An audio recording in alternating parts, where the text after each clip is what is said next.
السلام عليكم ورحمة الله. اللهم صل وسلم وبارك على سيدنا محمد. ازيكم يا حبايبي؟ اخباركم ايه؟ وحشتوني جدا. النهارده جايبه لكم ميكس بقى حاجات تحفه النهارده، ومغيره النهارده في الديزاين. جايبه لكم شويه تشكيله صالونات على انترهات تحفه بجد، حرفيا حاجه وهم. وكمان احدث حاجات اللي هي 2024، بمناسبة ان احنا داخلين ان شاء الله على السنة الجديدة. ربنا يا رب يجعلها ان شاء الله وش الخير علينا، وياخد كل حاجة وحشة مع السنة اللي احنا فيها.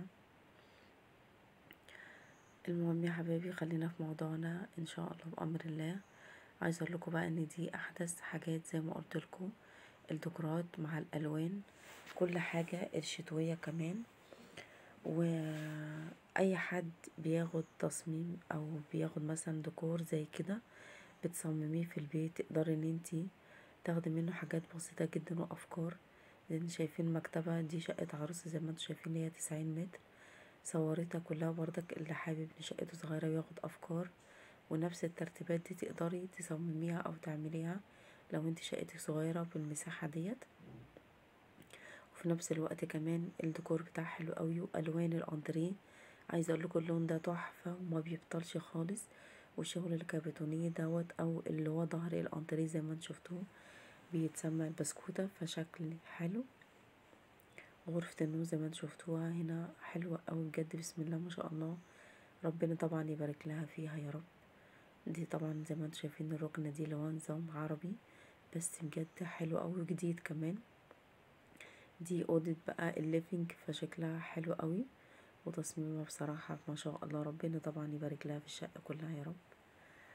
ده هنا طبعا صالون زي ما انتوا شايفين مودرن بردك حلو قوي، والوانه في منتهى الجمال.